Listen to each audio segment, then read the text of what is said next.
Di sosial media sekarang mungkin terkesan yang saling follow sudah pasti berteman gitu. Yang tidak saling follow mungkin mereka nggak kenal gitu. Apakah itu jadi problem di mata masyarakat sekarang ketika menilai sesuatu dari sisi sosial media doang, pertemanan di kacamata sosial media gitu? Interesting. Aku pengen nanya, kamu dalam waktu satu hari bangun, kamu biasanya bangun tidur jam berapa? Normalnya jam 5, jam 6. Oke, terus tidur jam berapa? Tidur di jam 10, jam 11, 12. Oke, so let's say kamu punya waktu sekitar 16 jam bangun, right? Yap. Dari 16 jam bangun itu berapa lama sih kamu main sosmed? Angka normalnya 4-5 jam. 4-5 jam. So let's say 4/16 sama dengan 1/4 dari hidup kamu. 25% dari hidup kamu Ya. itu adalah main sosial media. Ya.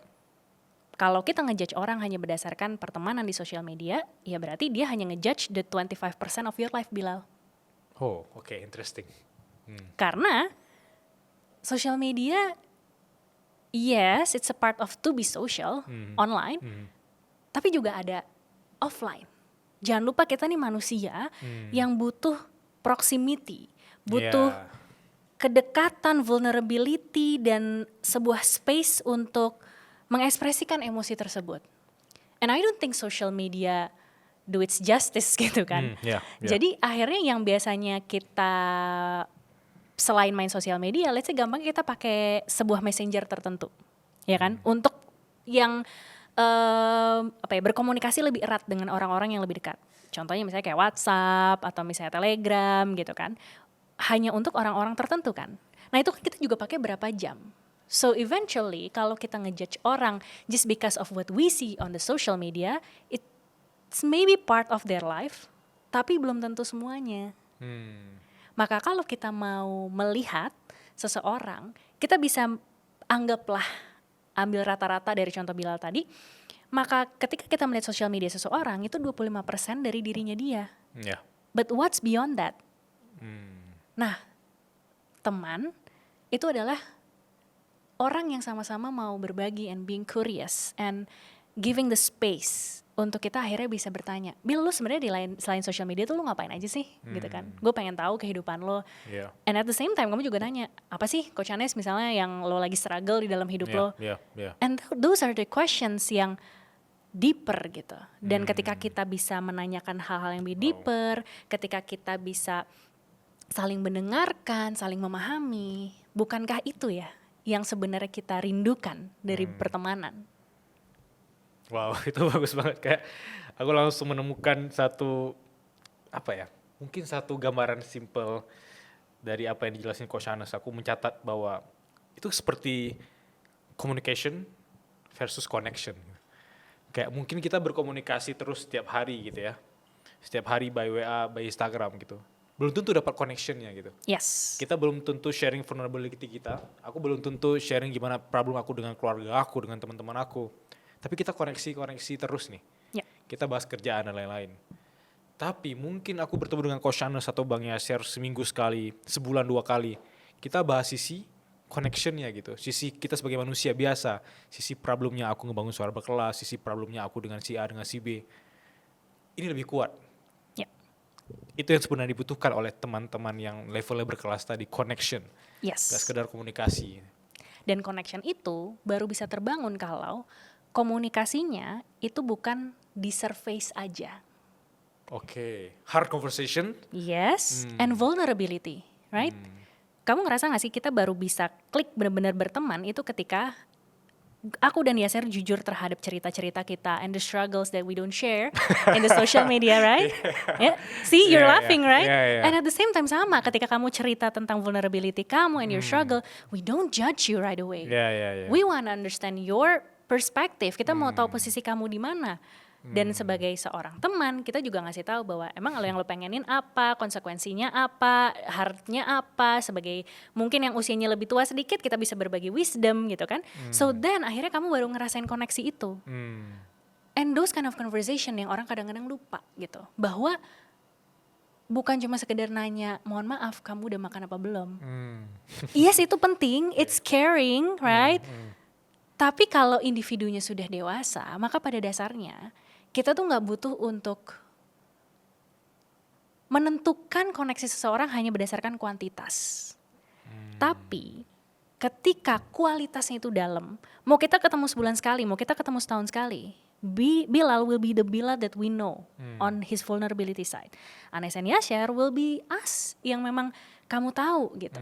So eventually orang-orang yang mampu berkoneksi adalah orang-orang yang tahu dan kenal dirinya dia dulu. Kemudian dia bisa mengekspresikan itu. Dia bisa cerita, dia bisa ngasih tahu struggle-nya. Tapi bukan cuma ngomong doang, dia juga memberikan space dan waktu untuk orang lain cerita. And that's called empathy, right? Empathy, yep.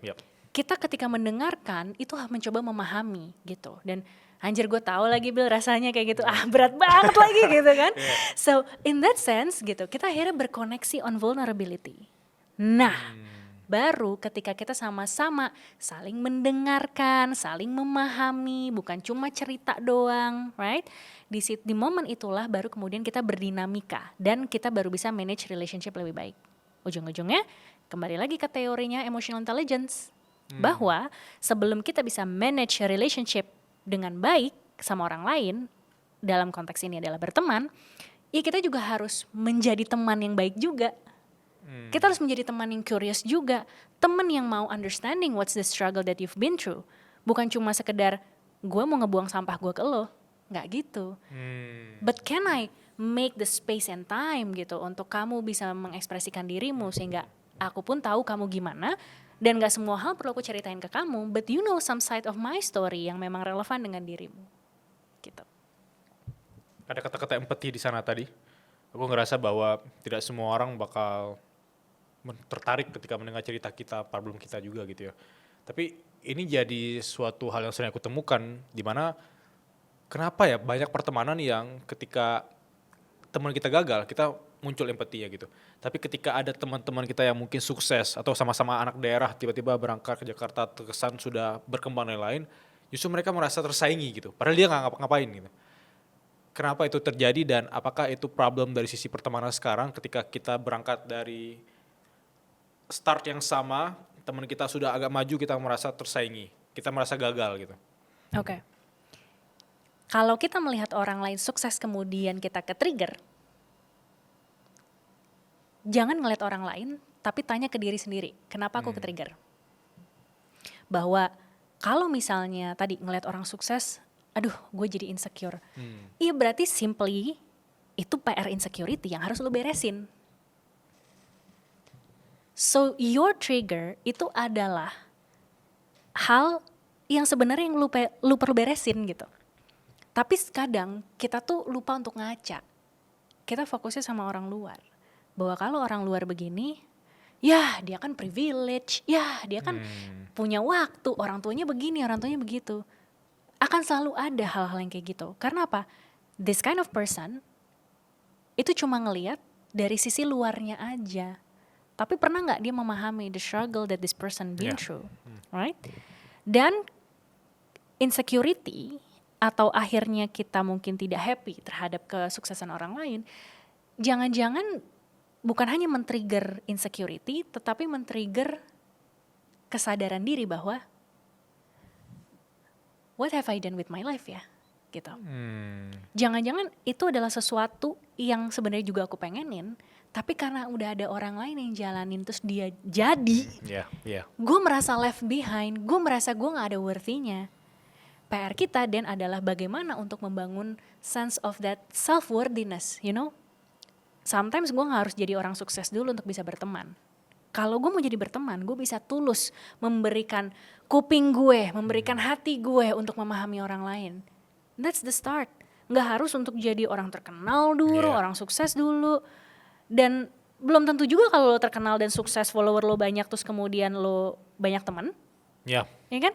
Kalau maaf attitude lo jelek, lo juga sombong, lo juga merendahkan orang lain, emang orang mau temenan sama lo? Belum tentu. So eventually itu akan balik kemana? Attitude kita sendiri. Attitude datangnya dari mana? Dari mindset kita sendiri. Mindset datangnya dari mana? Ya tadi, apa yang kita konsumsi sehari-hari, bagaimana kita mengelilingi diri kita dengan circle yang seperti apa, ngomongin orang apa, ngomongin idea, itu yang akan ngebuat kita punya kebiasaan mindset itu dan akhirnya keluar sebagai attitude tertentu.